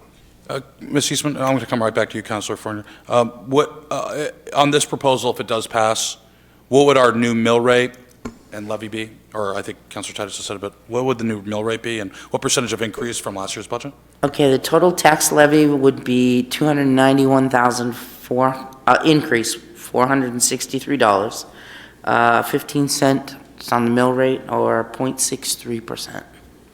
So applying 300,000 to direct property tax relief this year, 300 to the fund balance, we're looking at the final budget-ish being a 15-cent increase on the current mill rate. And that's city and schools, by the way, right? That's everything. Yes, it's That's all. combined. And then, or a 0.6% increase in property tax. Considering our inflationary rate this year was 0.4. 2.4%? Okay. Councilor Fournier. I just was reflecting on something. I think it's important to note that both on the school side and the city side, you know, I understand, Jill, you're wanting to have the whole thing, and you can live with half. And what's important is that a theme we've seen here as we've debated about our budgets is that we always kept the taxpayers in the forefront. We really want to reduce, you know, taxes and make sure that they know that we're trying our best to the level that we can. So I think it's important that they know that we're really trying to keep that tax dollar low. Yeah, and the nice thing is we have to maintain the fund balance for the school department's ability to bond as well. They don't have to maintain a fund balance, correct? Not to the level that we do. No. Well, their fund balance is included in ours. It's Okay. one fund balance. One fund balance. Because we're, yeah. Okay, is there any other comments on this? I'd like to, Councilor Azania? So for the Auburn residents, what does that actually mean in terms of their taxes this year? How much are we raising them? That would be, as of right now with this, it would be 15 cents per $1,000 valuation. So average home of $150,000, what's 150 times 15 cents? Here's my calculator. We got to calculate real quick. I'm sorry? It'll be $22.50, I think, on 15 Yeah. cents. $22.50. $22.50. Carry the zero. $22.50 on the average home of $150,000. And we've still got a city that's going to function beautifully. We didn't have to. Well, yes. The raft. No, we're functioning, but we also, now you have to apply that homestead exemption. Yes. So yes, up $22.50, down $130. That's right. So if you look at that as a net decreases of $108 and pennies, correct? Math lady? Yes. Okay, so that's I it. just wanted to make sure that's clear, because I echo what Councilor Fournier said, that the school committee and I think this council has worked very hard with the taxpayer foremost in our minds. That's right. Yeah. So let's see if there's any reporters in the audience. Maybe they can quote a $108 property tax decrease for the city of Auburn next year. Just saying. Okay. I'd like to bring this to a vote then. I'm going to ask the clerk for a roll call vote on this, on the amendment. On the amendment? Yes. The amendment, yeah. Okay, Just the amendment. okay. Counselor Fournier, Yes. Counselor Walker, Yes. Counselor Young, Yes. Counselor Gary, Yes. Counselor Lasagna, Yes. Counselor Hayes, Yes. Counselor Titus. Yes. The amendment to the motion passes by a vote of 7-0. Okay. At this point, I'll entertain any other motions to our operational budget. I have one, Mr. Mayor. Councilor Walker? I would like to make an amendment to the motion adding $10,000 to the mayor and council budget earmarked towards ending food insecurity during the month of September 2019 as directed by the chair or designee or the 150 committee approval planned by council. Second it. I have a second for Councilor Gary. Motion for Councilor Walker, second by Councilor Gary. Is there anybody in the public that'd like to speak on this? No? Good. Bring it back to the council. Amendment by Councilor Walker, and full disclosure, Councilor Walker and some other, we talked about this. The point is, we've been looking at food insecurity. The numbers are high. We know this. We know there's been a lot of traditional ways to try to solve this problem. They haven't yet to be solved. Healthy Auburn Month this September, and after consultation with a lot of members of the committee and members of the public, there's really the major health initiative should be for everybody to have proper nutrition. And we can't self-actuate as a community and do better if people are worried about where their next meal is coming from. And I think between the PAL Center, Boys and Girls Club, conceptually, the committee on, aging-friendly committee, excuse me, as well as some past elected officials. For example, I talked to former Councilor Adam Lee this morning, and I asked Adam to really help with this and take a lead on kind of crafting this with his experience. He absolutely agreed, former Mayor Labonte as well, and really bringing in folks that can help guide this. And I do think that this initial money will be a catalyst so that, I and the rest of the council and members of the, the committee, the Sesquicentennial Committee, can go and fundraise and grab more money and ask for more money for a noble cause and double, triple down and really make a huge dent to do something that hasn't been done in this city in a very concerted way. And ideally, maybe teach them how to fish too, so that they can actually be more self-sufficient. So that was a concept, and I'm glad. Thank you, Councilor Walker, for supporting that. I'll open that up to any other comments. Councilor Lasagna. I really appreciate that you're foregrounding the issue of food insecurity in this community. I think it exists more widely and deeply than any of us imagine, and with this funding and hopefully other funding, we can, I think, pilot some really interesting things that will get people engaged in this issue. So I appreciate this effort. Thank you. Any other comments? Now, obviously, like Councilor Walker said in his motion, this has to come in August, in the August meeting, for kind of a rough idea plan. Money is being allocated to the mayor-councilor budget. I won't be here in August. I'm going to focus my next month on making sure, people are thinking, working, and then soliciting more money, and then let you all figure this out and come back in September to full bellies. How about that? So, if there's no other comments, I'm going to bring this up to a vote, and I'll just do a show of hands on the motion to amend by Councilor Walker. All those in favor? All those opposed, abstain, none being, the amendment passes by vote 7-0. Okay. Now we're back. Are there any more amendments to the operational budget or comments before we bring this to a final roll call vote? None being, I'm going to ask the clerk to bring this to a roll call. Councilor Fournier? Yes. Councilor Walker? Yes. Councilor Young? Yes. Councilor Gary? Yes. Councilor Lasagna? Yes. Councilor Hayes? Yes. Councilor Titus? Yes. Was it? Mr. Councilor Gary, do you vote yes? Okay. Unanimous, 7-0. Budget's passed. Okay. Now on a report, excuse me, before we continue, I'd like a follow-up on the budget. With this additional $10,000, could you please qualify for the record with the proposed mill increases? Still 15 cents. Still 15 cents? Yes, sir. In a fraction? Thank you very much, ma'am. Okay. So still 15 cents, just in case that. I want to make sure we're exact here. We're going to go into reports. I'm going to go into mayor's report. New business. New business, two more. Chop, chop. Get me all focused on budget. Oh, here we go. I skipped a page. Yes. Thanks. We're off to, I got excited thinking they were going to reports already. know. New business. We do have order 76-0624-2019, authorizing the use of other funds to fund a portion of the fiscal year 19 and 20 CIP.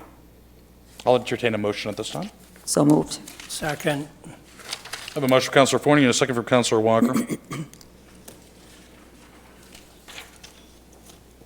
Open this up to the public for hearing. Are there any members of the public that would like to speak? None being, I'm going to bring this back to the council. Is there any other conversation, discussion on the reallocation of funds for CIP? It's not reallocation. Is it? Authorization. Other funds. Authorization, I'm sorry. Authorization to use Using other other using other funds to pay funds to fund a CIP portion. items. Yes. Yeah. Thank you. No other comment? Okay, I'm going to ask for a show of hands. All those in favor of the order, please raise your hand. Opposed? Abstained, none being? Passes 7-0. Good night.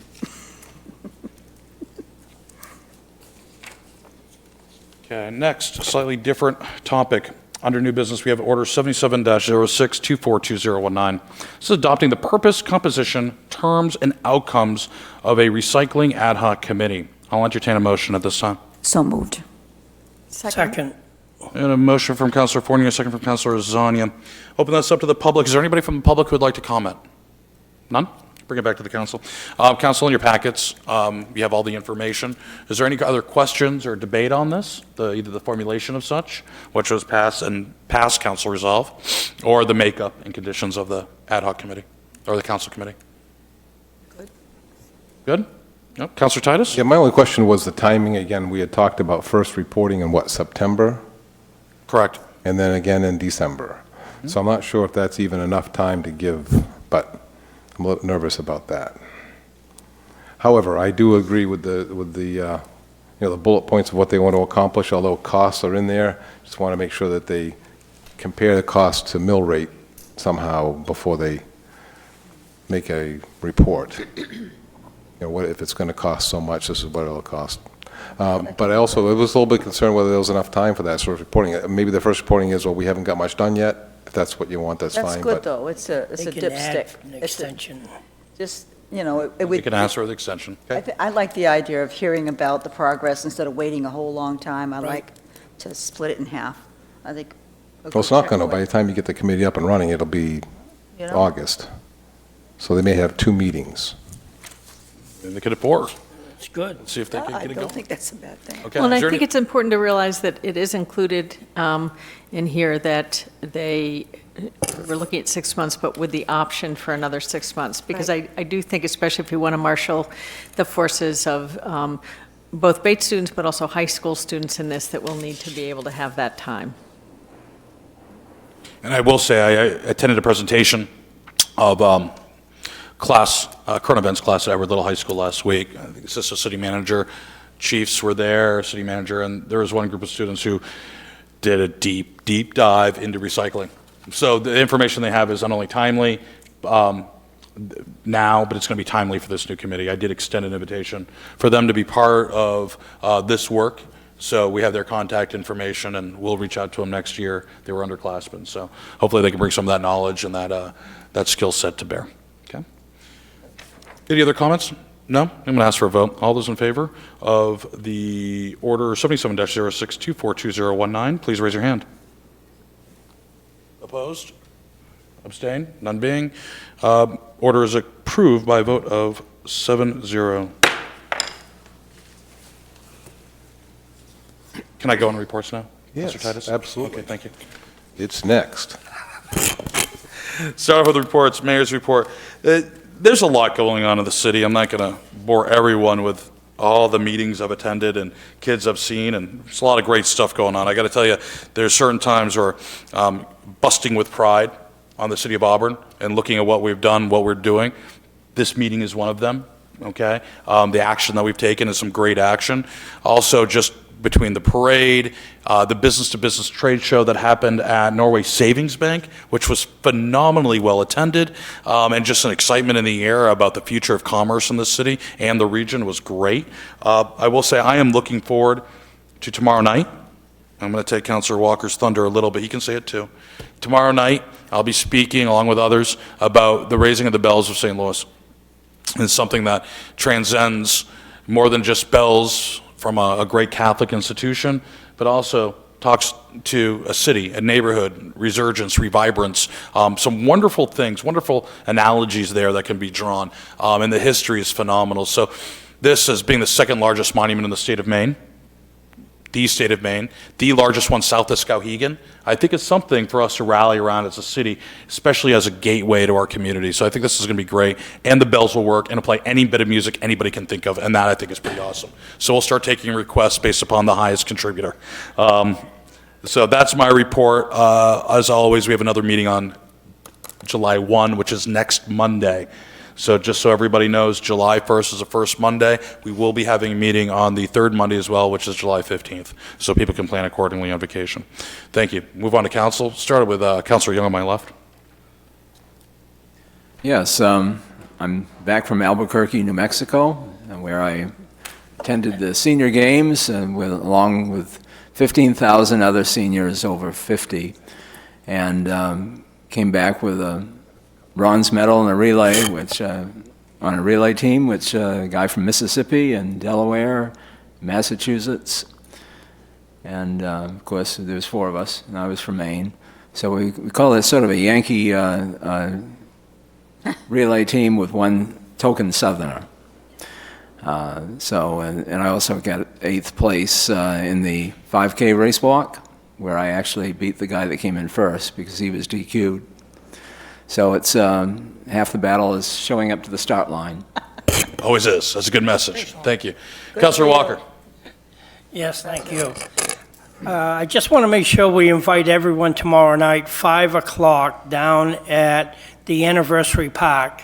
That park is right across from the New Auburn Social Club. If you go too far into that park, you'll be in the Little Androscoggin. So that is where it sits. 5 o'clock tomorrow night. We're going to hopefully raise a lot of money by selling bricks, number one.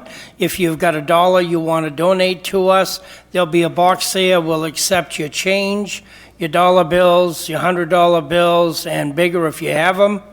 And it will be a big ceremony. 6 o'clock, we will be lucky enough to listen to our mayor, Mr. Dennison, which was a counselor at one time that sat right here at this forum that we have, and then Jonathan Labonte, and maybe a surprise speaker after that. But you'll have to come there around 6 o'clock to listen to that. So 5 o'clock is the kickoff for all the money that we're going to raise tomorrow night, and we're going to do this for a whole year. We're going to have all kinds of things going on. We are going to raise $100,000. The city's going to match us dollar for dollar to the 100,000. So we need everybody to come on out, turn their pockets inside out, bring your loose change. We can use it all. Thank you. Come hear the bells ring after October of this year. Thank you. Councilor Fortier? Well, it's a hard act to follow. The only thing I'm reporting on in terms of the library, Mamie did a good job reporting out on what was going on with the auction. And as far as school goes, we are meeting every other week, and with the sole purpose of approving new hires. And that's it. Thank you. Councilor Titus? Thank you, Mr. Mayor. Just a few things. Met with the audit committee a couple of weeks back, and that process is in beginning, so watch Jill's blood pressure keep rising. No, but the audit process has begun. Also had a chance to go to the Sunderland Drive Neighborhood Watch Group, and I just want to say that Officer Hatfield's doing a great job there, and I just welcome anybody. If you have a neighborhood watch group in your neighborhood, please go and support it. Summertime is a little bit tough, but as fall comes around, they're very good, and it gives you a chance to communicate and hopefully meet up with your counselor and meet face-to-face with any issues that might be going on there. So that was a very good meeting. Also had a chance to go to the county budget caucus meeting with the commissioners last week, and I volunteered for another budget committee. I'm so surprised. As a public official. And we also have the honor of having our Assistant Manager Phil Kroll also be on that committee this year. And we'll see how that works out. I think you'll enjoy it. It's a very short but intense time during that 6 weeks. But that's going to be good. So we have two Auburn representatives, and that's going to be good. Also had a chance to go to both the Sewer District Trustees and Water District Trustees meetings. In the Sewer District Trustees, a couple of issues that people might be interested in. The PFAS, they call it the forever chemicals that everybody's talking about in the press. Our Pollution Control Authority, the treatment plant over there, is planning to reopen their compost facility because it's costing a fortune to send the compost to Juniper Ridge landfill in Brewer, and it's not a good idea to landfill it anyway.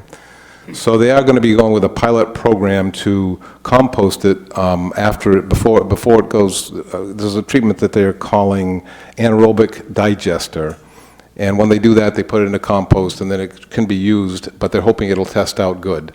If it doesn't, then they won't be able to use that either. But they're trying, so that we can at least use the product as opposed to shipping it to Brewer. So that's kind of a pilot test program. They're also right now firming up their reports to the DEP on the combined sewer or overflow right by Festival Plaza. There's an overflow that they're trying to close completely. It's rare now that it overflows there, not like other cities that are having tremendous problems with their overflows. We're about maybe 1% of the problem compared to other cities. Very, very, very small amount. And compared to our own Pollution Control Center and Lewiston's overflow, we're a very, very small part of it, but we still want to close that completely. So they're getting closer to that goal, but they're now doing all kinds of testing, and you'll see things like smoke testing to see where sewer lines are running and ending up if this stuff is unauthorized and the storm drains that are coming into the sanitary sewer. There's some of that, and that'll cause it in a severe storm. They're trying everything they can to find out so that we don't have any overflow problems. The Sewer District Trustees also met, and water quality remains high at the lake. similar to that was, as I reported last month, turbidity, that is the amount of, not pollution, but phosphorus in the lake is very low. They are going to be doing still their alum treatment. That'll begin on or about July 8th and will continue for 3 weeks. So you'll see a barge will show up any time now because they got to move it from one lake to another.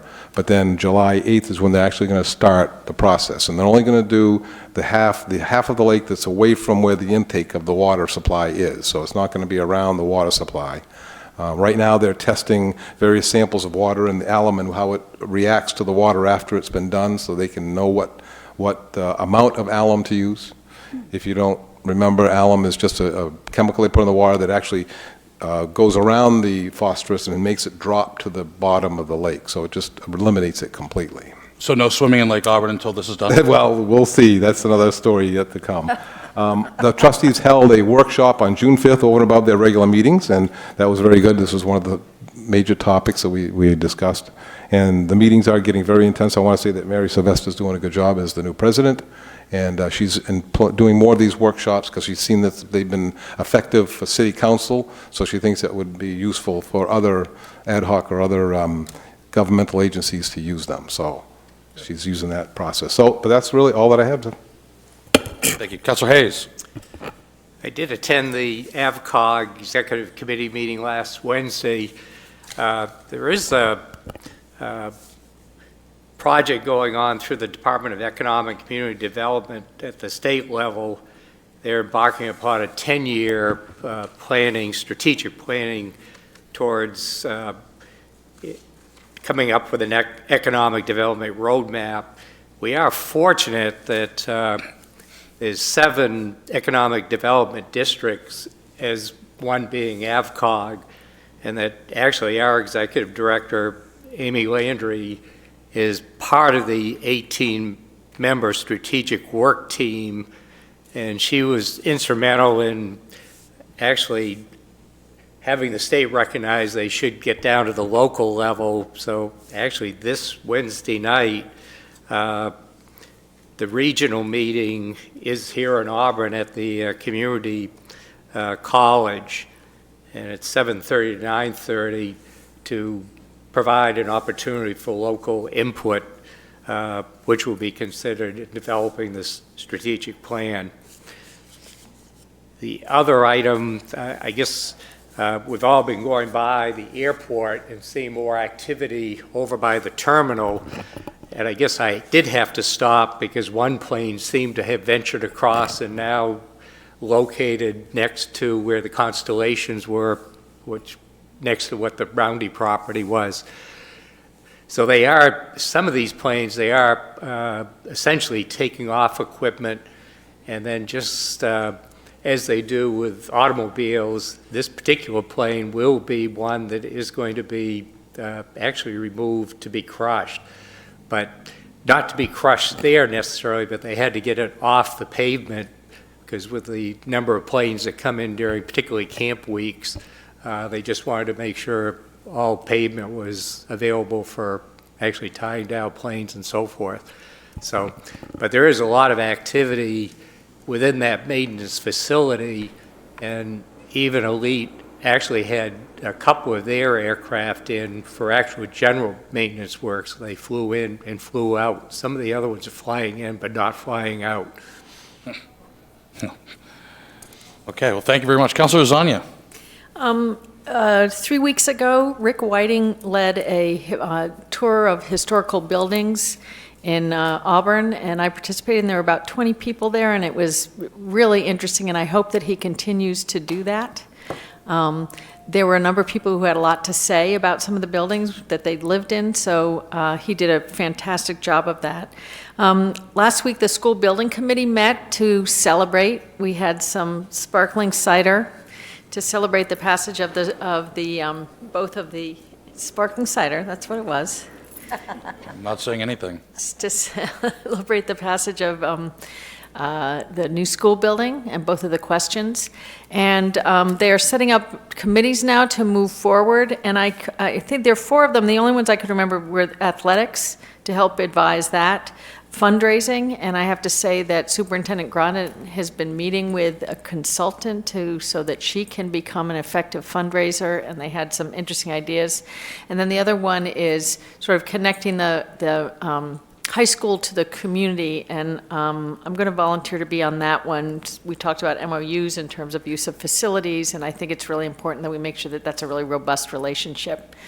And there was one other committee, and I can't remember it, and they'll be meeting next on July 23rd, I think. Very good. If you, please, and keep us posted on the MOUs. That's something that we can't let die. There's a very, very important part of this whole process.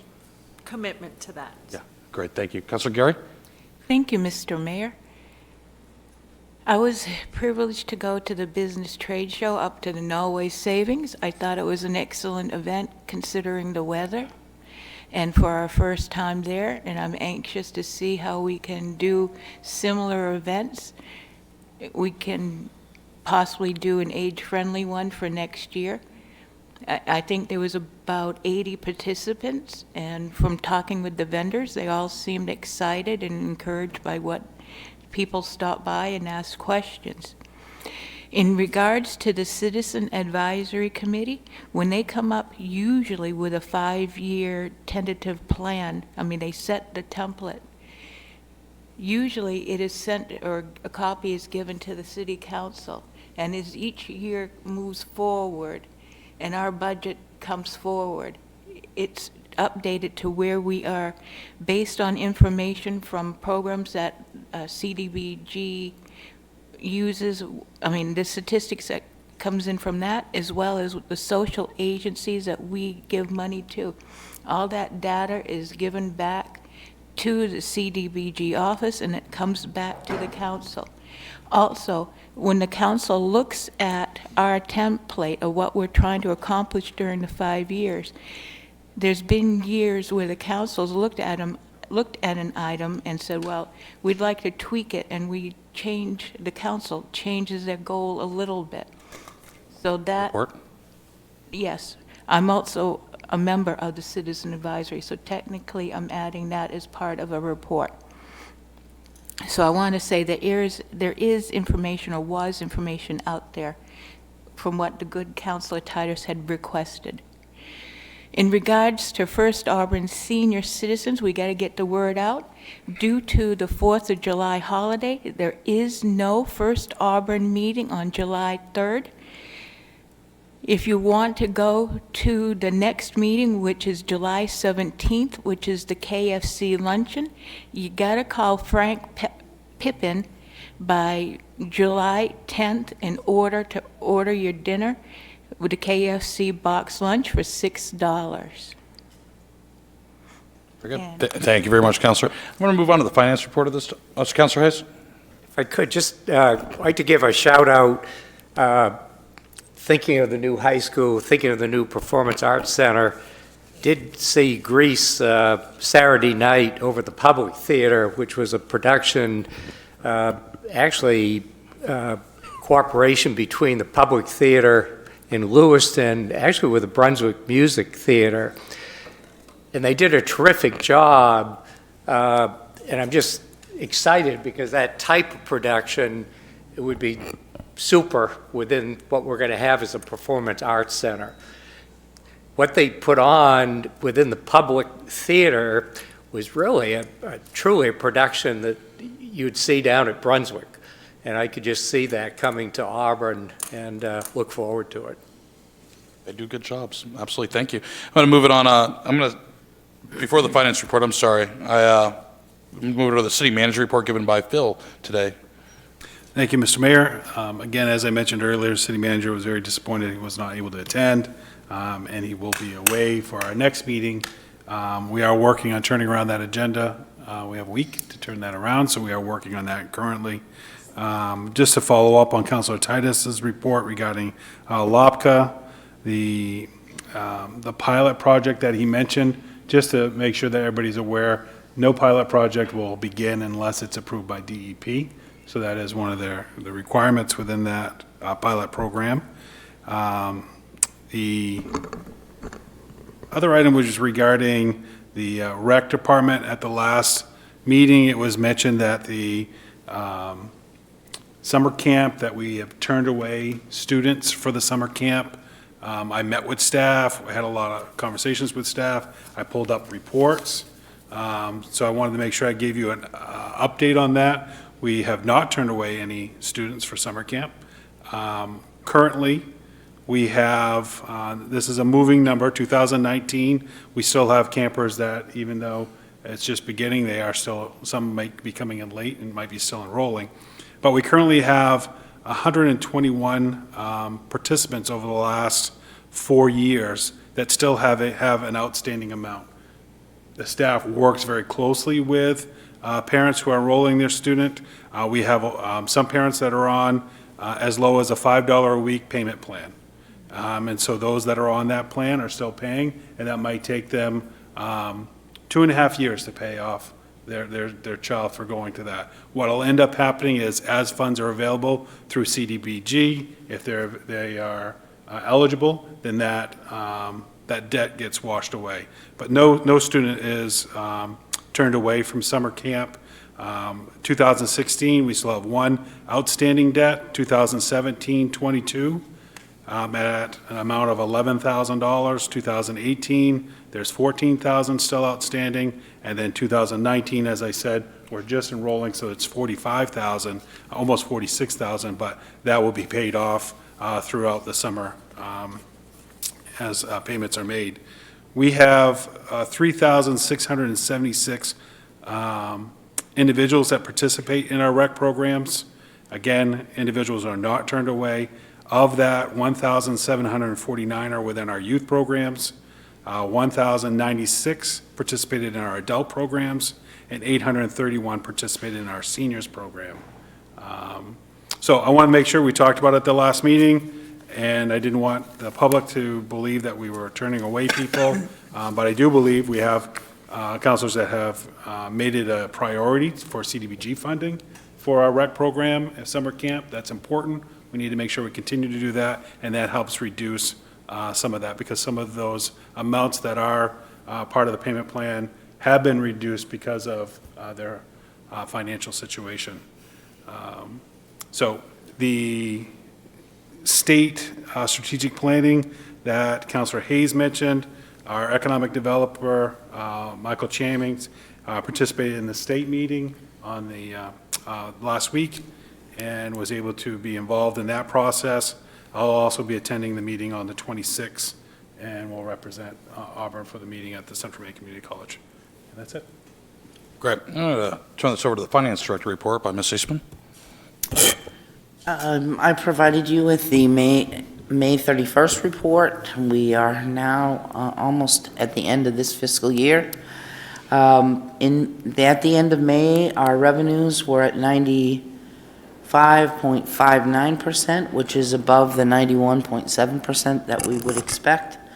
Current property tax revenues, which right now are at 98.24, which is very high.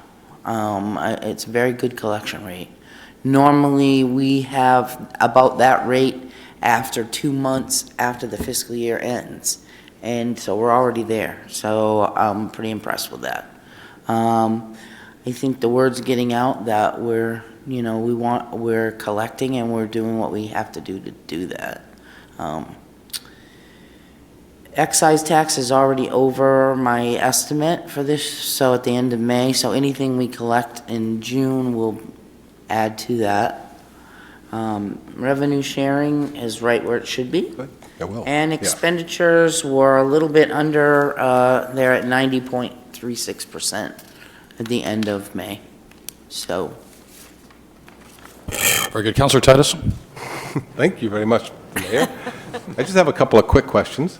I noticed that EMS transport is at $968,085 in revenue. That is not subject to write-downs, or is it subject to potential write-downs at the end of the year?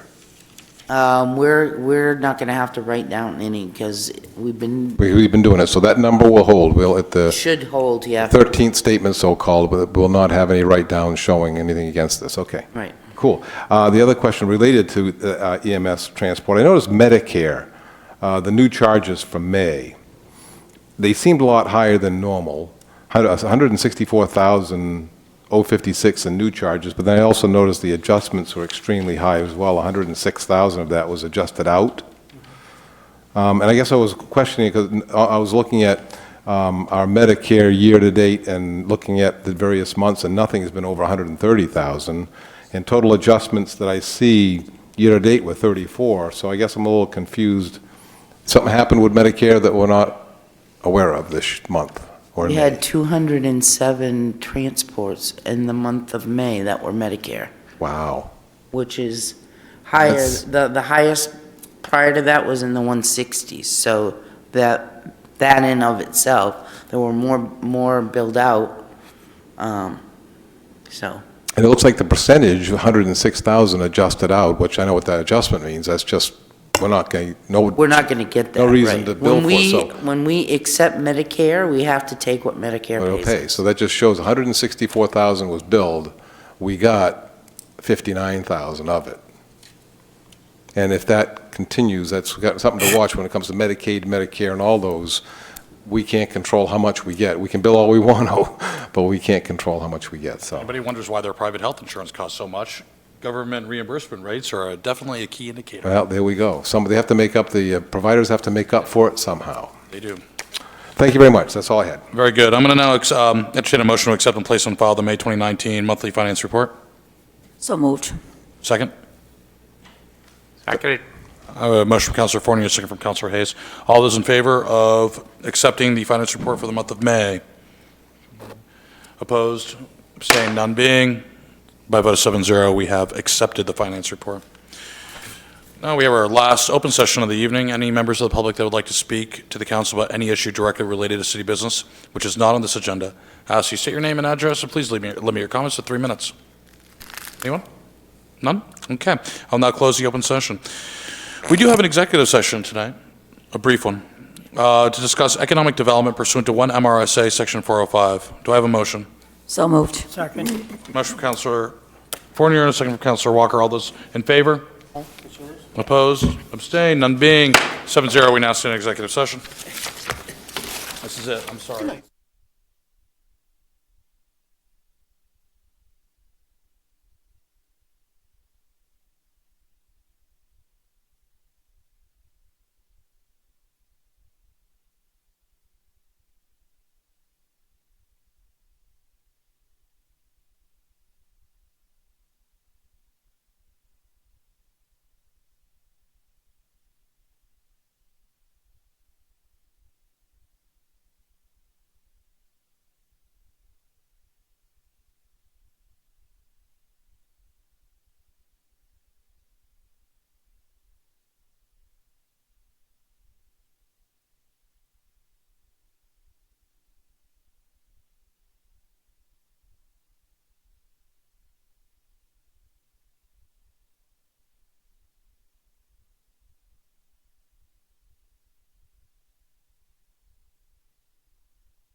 I got a I know, picture. it's too bad that he missed this. Now declare the council out of executive session.